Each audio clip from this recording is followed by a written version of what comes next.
मोटी बहू की ससुराल में पहली रसोई। माँ, आपने इन तीनों को मेरी भाभी बनाने से पहले ठीक से सोचा था? ये तो बिल्कुल भैंस जैसी लग रही हैं और खा भी वैसे ही रही हैं। माँ, आपने इन तीनों की शादी तो करा दी, लेकिन मेरी शादी ऐसी मोटी लड़की से मत कराना, मैं तो भाग जाऊंगा। विदाई हुई और बहुएं अपने ससुराल पहुंची। घर के बाहर कलश रखा हुआ था। पड़ोसी और रिश्तेदार दरवाजे पर भीड़ लगाए खड़े हुए थे। सुमन अपनी तीनों बहुओं की आरती उतारकर गृह प्रवेश करवाती है। थोड़ी देर बाद रात हो गई। तीनों भाई अपने अपने कमरों में जाने को तैयार नहीं थे। तब आकाश कहता है, रीना, मुझे तुम्हारे साथ कमरे में नहीं जाना है। घर वालों ने जबरदस्ती शादी करा दी। इसका मतलब ये नहीं है कि मैं तुम्हें अपना लूंगा। मैं छत पर जा रहा हूँ। पर आकाश जी, आज हमारी पहली रात है, लोग क्या कहेंगे? मुझे लोगों की परवाह नहीं है, मुझे तुम्हारे मोटापे से चिढ़ होती है। ऐसा कहकर आकाश छत पर चला गया। तो वहीं विशाल भी अपनी पत्नी पर गुस्सा करके बालकनी में जाकर सो गया और चिंटू ने सोफे पर चादर बिछा ली। अगले दिन सुबह कविता छत पर कपड़े फैलाने आती है और आकाश को छत पर सोया देख लेती है। वो अपने नीचे जाकर अपने आसपास की औरतों को इकट्ठा करके बताती है, अरे सुना तुमने, चिंटू कल छत पर सो रहा था। बेचारी नई बहू कमरे में अकेली थी। हाँ भाई, सुहागरात जबरदस्ती थोड़ी ना मनाई जा सकती है। जब बीवी इतनी मोटी हो तो पति तो छत पर ही भागेगा। वहीं विशाल के ऑफिस का दोस्त राम भी विशाल को बालकनी में सोते हुए देख लेता है। तब अगले दिन वो विशाल से ऑफिस में मजाक उड़ाते हुए कहता है, अरे भाई, कल तो सुना है सुहागरात बालकनी में मनी। अरे इतनी भी क्या नाराजगी, बीवी है तेरी, मान ले अब। यार चुप रहे, दिमाग खराब मत कर। घर वालों ने मुसीबत गले बांध दी है, कहीं बाहर ले जाने लायक नहीं है वो। दिन गुजर जाता है। अगले दिन तो सास बहुओं से कोई काम नहीं करवाती, लेकिन अगले दिन तीनों बहू की पहली रसोई थी। तीनों बहुएं सुबह सुबह उठकर तैयार हुई और रसोई में पहुंच गई। रसोई में जाकर टीना बोली, दीदी, मुझे बहुत भूख लग रही है, पेट में गुड़गुड़ हो रही है। मेरे भी, लेकिन पहले सबके लिए नाश्ता बनाना होगा, फिर ही हम खा पाएंगे। अरे देखो, बिस्किट का डब्बा रखा है, चलो पहले थोड़ा खा लेते हैं, किसी क्या पता चलेगा। तीनों मिलकर बिस्किट का डिब्बा खोल लिया और एक एक करके सारे बिस्किट चट कर गईं। फ्रिज में दूध रखा था, वो भी पी लिया। काफी देर बाद जब बाहर खाना नहीं आया तो सुमन अंदर आती है और ये सब देखकर कहती है, तुम लोग क्या कर रही हो? और ये दूध का पतीला खाली कैसे? मैंने तो चाय के लिए रखा था।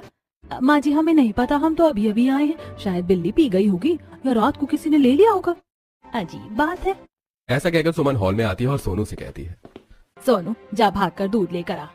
अब सोनू जाता है और थोड़ी देर बाद दूध लाकर अपनी माँ को दे देता है। सुमन दूध लेकर रसोई में आती है और सभी के लिए चाय बनाते हुए अपनी बहुओं से कहती है, बहुओं, चाय तो मैंने बना ली है, लेकिन आज तुम्हारी पहली रसोई है। मेहमान भी आने वाले हैं, कुछ अच्छा बनाना। आप फिक्र मत कीजिए माँ जी, हम बहुत अच्छा खाना बनाएंगी। तीनों बहुएं रसोई में काम करने लगती हैं, लेकिन रसोई छोटी थी और वो तीनों बहुत मोटी। दीदी, थोड़ा उधर होइए, मुझे जगह नहीं मिल रही, मेरा हाथ नहीं पहुँच रहा। मैं बड़ी हूँ, पहले मैं सब्जी काटूंगी, तुम लोग हटो यहाँ से। बड़ी होने से क्या होता है, खाना मुझे ज्यादा अच्छा बनाना आता है। हटो, मैं गैस पर काम करूंगी। तीनों के बीच धक्का मुक्की होने लगी। सुमन आवाज सुनकर दौड़कर आती है और कहती है, ये क्या तमाशा है? सुबह सुबह घर को कुरुक्षेत्र बना दिया। शर्म नहीं आती? एक एक करके काम करो। रीना, तुम सब्जी काटो, मीना तुम आटा गूंथो, और टीना तुम गैस का काम देखो। सुमन के जाने के बाद भी वो तीनों मिलकर खाना बनाने लगती हैं। वो अलग अलग तरह की चीजें बनाती हैं और साथ ही खाती भी जाती हैं। 2-3 घंटे बीत गए, मेहमान आने शुरू हो गए, लेकिन खाना अब तक बाहर नहीं आता है। तो पिंकी मजाक करते हुए कहती है, माँ, आपकी बहुएं अभी तक रसोई में ही है, लगता है वो खुद ही सारा खाना खाने में व्यस्त है। चुप रह पिंकी, पहली रसोई है, समय लगता है। सभी मेहमान मजाक उड़ा रहे थे। तब आकाश दादी के पास आता है और उनके कान में धीरे से कहता है, दादी, सब मजाक उड़ा रहे हैं, मुझे तो पहले ही पता था ये ऐसा ही कुछ करेंगी। तभी दादी सुमन को रसोई में जाकर देखने का इशारा करती हैं। सुमन रसोई में जाती है और देखती है कि वो तीनों खाना खाने में लगी हुई थी। ये देखकर सुमन गुस्सा होते हुए कहती है, तुम लोगों को शर्म आती है नहीं? बाहर सब इंतजार कर रहे हैं, ये क्या हाल बना रखा है? अपने आप ही खाती रहोगी या मेहमानों के लिए भी कुछ बनाओगी? माँ जी, हम तो खड़े खड़े ही थक गए, मेरी तो सांस फूल रही है, मुझसे अब और काम नहीं होगा। हाँ माँ जी, बहुत गर्मी है रसोई में, मेरा तो मन कर रहा है कि यहीं जमीन पर लेट जाऊं। मेरे बेटों ने सही कहा था, तुम लोगों को लाकर मैंने बहुत बड़ी गलती कर दी। हटो यहाँ से, मैं खुद खाना बनाऊंगी। सुमन ने खुद खाना बनाना शुरू किया। तभी दादी रसोई में आई। सुमन, तू बाहर चल, आज इनकी पहली रसोई है तो यही खाना बनाएंगी, चाहे कितनी भी देर लगे। ये तीनों मिलकर खाना तैयार करके बाहर आएंगी। पर दादी जी, हम तो बहुत थक गए हैं।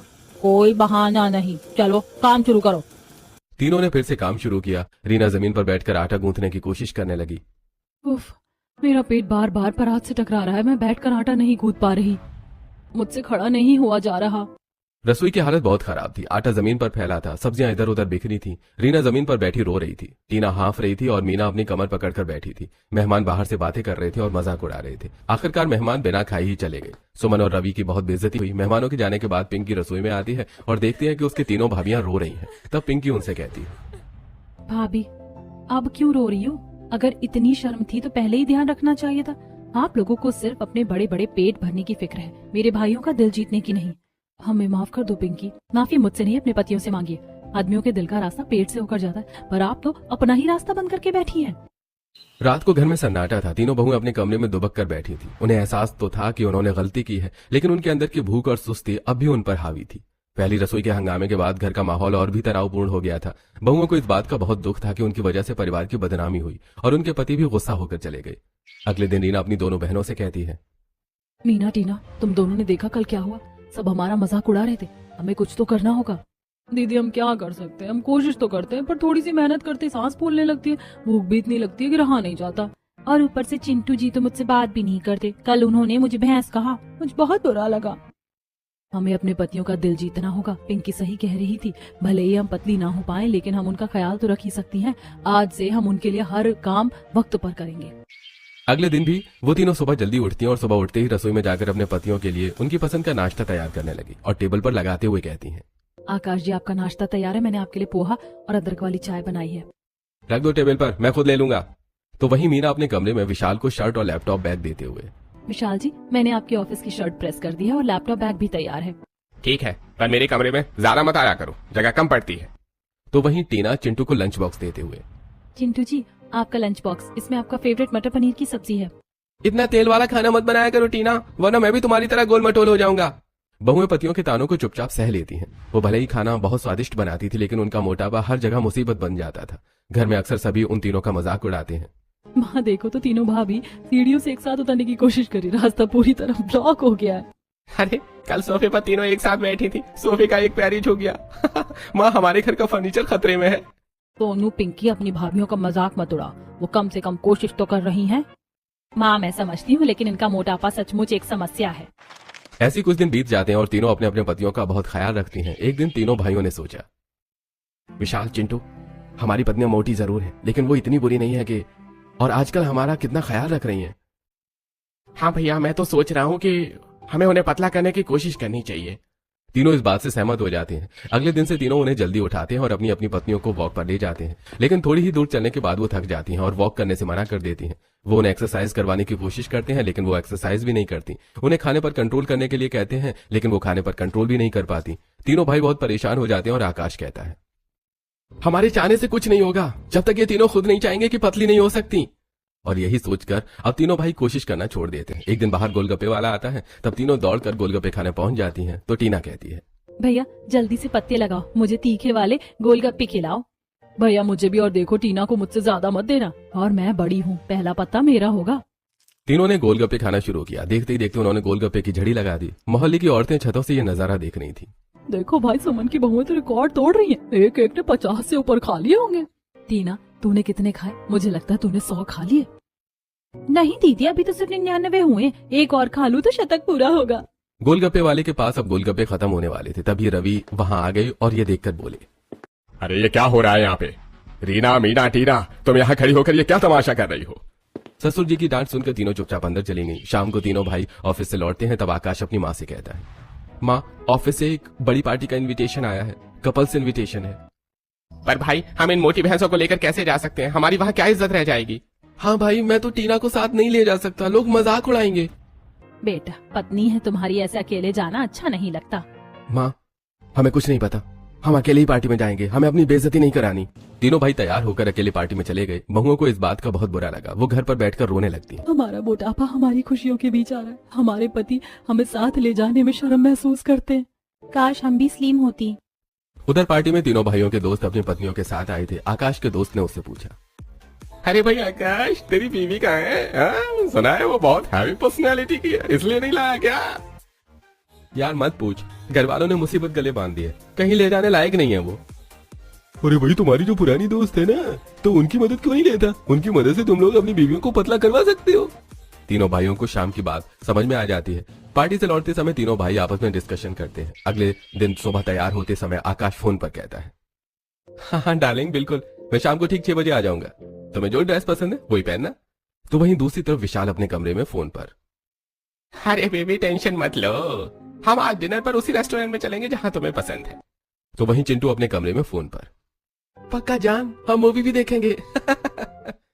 ये सब सुनकर रीना, मीना और टीना के कान खड़े हो गए। उन्हें शक होने लगा। उनके जाने के बाद तीनों इकट्ठी होकर बातें करने लगी। मीना, तूने सुना आकाश जी किसी से बात कर रहे थे, डार्लिंग कह रहे थे। हाँ दीदी, विशाल भी किसी बेबी से मिलने की बात कर रहे थे, और चिंटू जी भी, कहीं उनका चक्कर तो नहीं चल रहा। अगले कुछ दिनों तक ये सिलसिला चलता रहा। तीनों भाई अक्सर ऑफिस से देर से आते और पूछने पर कहते कि दोस्तों के साथ थे, लेकिन उनकी स्टोरीज और फोटो कुछ और ही बताती। वो अपनी ऑफिस की महिला दोस्तों जो स्लिम और मॉडर्न थी, उनके साथ फोटो खिंचवाते और सोशल मीडिया पर डालते। इंस्टा अकाउंट देखते हुए एक दिन रीना अपनी बहनों से कहती है, देखो मीना, ये लड़की कितनी बदली है, आकाश जी इसके साथ फोटो खिंचवा रहे हैं। हाँ, इन्हें भी देखना, ये भी तो इस पतली लड़की के साथ आजकल बहुत फोटो डाल रही हैं। अब तो हद हो गई है, हमें कुछ करना ही होगा। तभी सुमन वहां आती है और उन्हें छत पर कपड़े सुखाने के लिए कहती है। ये सुनकर रीना अपनी सास से कहती है, माँ जी, सीढ़ियाँ चढ़ते चढ़ते मेरी जान निकल जाती है, मैं नहीं जा सकती। हाँ माँ जी, बहुत मुश्किल है, पसीने से बुरा हाल हो जाता है। बस करो तुम लोग, काम के नाम पर तुम्हारी सांस फूलने लगती है, लेकिन गोलगप्पे खाने के लिए तुम घंटों खड़ी रह सकती हो। सुमन, इन्हें बोलने का कोई फायदा नहीं है, अब तो इनके पति भी इनसे दूर हो रहे हैं। तीनों भाई घर लौटे और बोले, माँ, पापा, हमें आपसे कुछ बात करनी है। हम अब इन मोटी और सुस्त औरतों के साथ नहीं रह सकते, हमने फैसला कर लिया है। हम अपनी जिंदगी में खुश रहना चाहते हैं। हमें ऐसी पत्नियां चाहिए जो हमारे साथ चल सके, न कि जिनका हमें बोझ उठाना पड़े। ये सुनकर तीनों बहुएं कमरे से बाहर आ गईं। उनके दिल दहल गए थे। आकाश जी, आप ये क्या कह रहे हैं? वही जो सच है रीना, आज से हम तुम लोगों से कोई रिश्ता नहीं रखेंगे। हम बाहर जाकर अपनी खुशियां ढूंढ लेंगे। ऐसा कहकर तीनों अपने कमरे में चले जाते हैं। अगले दिन शाम को तीनों मीना के कमरे में ही बैठकर अपने अपने पतियों के सोशल अकाउंट देखते हुए बात करती हैं। देख रही हो तुम दोनों, ये किसी पतली लड़की के साथ घूम रहे हैं, इनका अफेयर चल रहा है और सोशल मीडिया पर फोटो अपलोड कर रहे हैं। हाँ, इनका भी तो यही हाल है, देखना। हाँ, ये भी किसी लड़की के साथ घूम रहे हैं। ऐसे ही तीनों बातें करके बहुत परेशान होती हैं। शाम को तीनों भाई आते हैं और बिना बात करे सो जाते हैं। अगले दिन तीनों भाई तैयार होकर सुबह सुबह घर से निकल जाते हैं। तो तीनों की कार में एक एक सुंदर लड़की बैठी हुई होती है। तीनों बहुएं खिड़की से देख लेती हैं और फिर वो हॉल में बैठकर फूट फूट कर रोने लगती हैं। मीना, टीना, अब बहुत हो गया, हमारा मोटापा हमारे घर को खा गया। हाँ दीदी, आज हमें अपने ऊपर बहुत गुस्सा आ रहा है। हम क्यों इतने लापरवाह थे? हे भगवान, किस गलती की सजा मिल रही है हमें? ये सुनकर शांति कहती है, बहुआ, रोने से कुछ नहीं होगा। अगर तुम्हें अपने पतियों को वापस पाना है तो तुम्हें खुद को बदलना होगा। ये मोटापा सिर्फ शरीर का नहीं, तुम्हारी सोच का भी है। हाँ, और अगर तुम अभी भी नहीं जागी तो फिर कभी अपने पतियों का चेहरा नहीं देख पाओगी। माँ जी, आप सही कह रही हैं, हम खुद को बदलेंगे। अब चाहे जो हो जाए, हम पतली होकर दिखाएंगे। हाँ माँ जी, अब कोई आलस नहीं, कोई फालतू खाना नहीं। हम दिखा देंगे कि हम भी स्लिम और फिट हो सकती हैं। उस रात तीनों बहुओं ने आपस में फैसला किया। उन्होंने अपनी पुरानी डाइट और आदतों को जड़ से खत्म करने का संकल्प लिया। कल से हम सुबह 4 बजे उठेंगे। घर में किसी के जागने से पहले हमें छत पर एक्सरसाइज करनी होगी, और हम छुप छुप कर जिम भी जाएंगे। हम घर वालों को कहेंगे कि हम बाहर चाट खाने जा रहे हैं ताकि किसी को शक ना हो, और हम बहुत कम खाना खाएंगे, सिर्फ हेल्दी डाइट। अगले दिन से उनका मिशन शुरू हुआ। सुबह के 4 बज रहे थे, पूरा घर सो रहा था। तीनों बहुएं चुपचाप छत पर पहुंची और योगा करने लगी। दीदी, 5 मिनट भी नहीं हुए और मेरा बुरा हाल हो रहा है। रुकना नहीं है मीना, चिंटू जी की वो बात याद करो, हमें पतली होना ही है। उन्होंने योगा करना शुरू किया। छत पर भारी भारी कदमों की आवाज आ रही थी। शांति देवी ने नीचे से आवाज सुनी, लेकिन वो मुस्कुरा कर रह गई। उन्हें पता था कि उनकी बहुएं अब सही रास्ते पर हैं। दिन के समय जब सास उन्हें बाजार जाने को कहती तो वो बहाने से पैदल जाती ताकि उनकी कैलोरी बर्न हो, और बाजार जाती हैं। बाजार में गोलगप्पे वाले को देखकर टीना का मन मचला, पर रीना ने उसका हाथ पकड़ लिया। टीना, हमें गोलगप्पे नहीं, अपना वजन घटाना है। हाँ टीना, चलो यहाँ से। वो घर में भी बहुत कम खाने लगी। सुमन ने गौर किया कि राशन अब बचने लगा है। अजी, सुनते हो, इस महीने का राशन तो अभी तक आधा भी खत्म नहीं हुआ। क्या बात है? शायद बहुओं को अकल आ गई है। अच्छी बात है। टीना को बहुत बुरा लगा, लेकिन उसने कुछ नहीं कहा। वो अंदर ही अंदर और भी मजबूत हो गई। जैसे जैसे दिन बीत रहे थे, बहुओं की मेहनत रंग लाने लगी थी। उनकी सांस अब उतनी नहीं फूलती। वो अब घर का सारा काम फुर्ती से करने लगी थी। पिंकी और सोनू भी उनके इस नए रूप को देखकर हैरान थे। एक दिन पिंकी अपनी माँ से कहती है, माँ, भाभी लोग अब बहुत जल्दी काम खत्म कर लेती हैं, और देखो रीना भाभी का चेहरा भी अब पहले से छोटा लग रहा है। हाँ, और अब सोफे पर तीनों एक साथ बैठ पा रही हैं। सोफा भी अब नहीं झुकता। करीब 2 महीने बीत चुके थे। बहुओं ने काफी वजन घटा लिया था, लेकिन उनके भारी कपड़ों की वजह से किसी को अंदाजा नहीं हो रहा था कि वो कितनी बदल चुकी हैं। ऐसे ही एक दिन तीनों भाई पार्टी में जाने के लिए तैयार हो रहे थे, तब सुमन वहां आती है और कहती है, बेटा, आज तुम अपनी पत्नियों को भी पार्टी में लेकर जाओ। जो भी है वो तुम्हारी पत्नियां हैं। सुमन के समझाने पर तीनों मान जाती हैं और अपने अपने पतियों को तैयार होने के लिए कह देते हैं। और थोड़ी देर बाद तीनों तैयार होकर बाहर निकली। उन्होंने जीन्स और फिटिंग वाली कुर्तियां पहनी हुई थी। उनके बाल खुले थे और बहुत ही स्लिम, फिट और हॉट लग रही थी। उन्हें देखकर घर के सभी लोग हैरान रह जाते हैं और तीनों के पतियों के तो होश उड़ जाते हैं। रीना, ये तुम हो? अरे तुम इतनी पतली कैसे हो गई? आकाश जी, मैं ही हूँ। हमने अपने ऊपर थोड़ा ध्यान दिया, थोड़ा वर्कआउट किया और डाइट कंट्रोल की। देखिए अब हम भी स्लिम फिट हो गए हैं। अरे ये तो चमत्कार है, हैं? तुम तो बिल्कुल किसी मॉडल जैसी लग रही हो मीना। टीना तुम तो कितनी बदल गई, मुझे अपनी आंखों पर यकीन नहीं हो रहा है। भाभी आप लोग तो कमाल लग रही है, नजर न लग जाए आप लोगों को। अरे वाह, अब तो हमारे घर का फर्नीचर बिल्कुल सुरक्षित है। तीनों भाई अपनी पत्नियों के पास जाने लगे, लेकिन रीना ने हाथ से रुकने का इशारा किया। लेकिन अब इस सब का क्या फायदा आकाश जी, आपने तो हमारे लिए सौतने ढूंढ ली थी। आप तो स्लिम लड़कियों के साथ अपनी जिंदगी बसाना चाहते हो।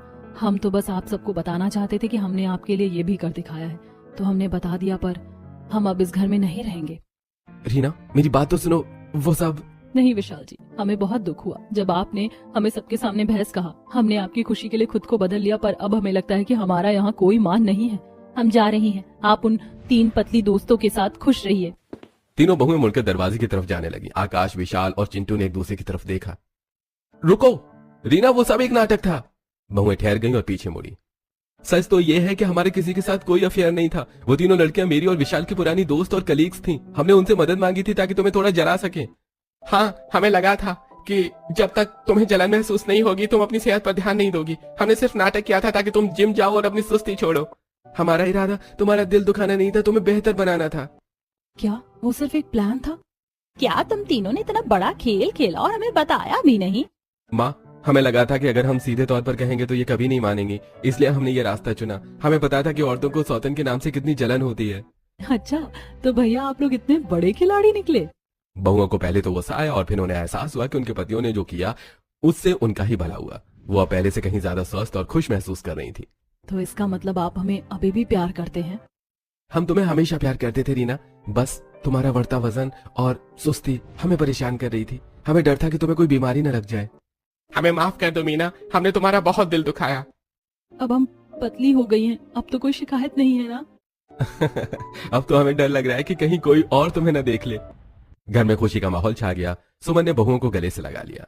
चलो जो हुआ अच्छा हुआ। अब आज तुम तीनों की फिर से पहली रसोई होगी। पिछली बार तो तुम सब खुद ही खा गई थी और काम भी नहीं किया था। आज देखते तुम क्या कमाल दिखाती हो। हाँ, आज 3 मोटी बहुओं की नहीं बल्कि 3 पतली और फिट बहुओं की पहली रसोई होगी। तीनों बहुएं खुशी खुशी रसोई में गईं। आज रसोई उन्हें बड़ी लग रही थी क्योंकि वो अब पहले जैसी नहीं थी। सब नाश्ते की टेबल पर बैठे। बहुओं ने बड़े प्यार से सबको खाना परोसा। अरे वाह रीना, ये इडली कितनी सॉफ्ट बनी है, मजा आ गया। बहुत टेस्टी है। टीना, अब तो मुझे डर लग रहा है कि इतना टेस्टी खाना खाकर मैं कहीं मोटा ना हो जाऊं। फिक्र मत कीजिए चिंटू जी, अब मैं रोज सुबह आपको भी जिम लेकर जाऊंगी। सब जोर जोर से हंसने लगते हैं। बहुओं ने भी आज सबके साथ बैठकर खाना खाया, पर बहुत ही संतुलित मात्रा में।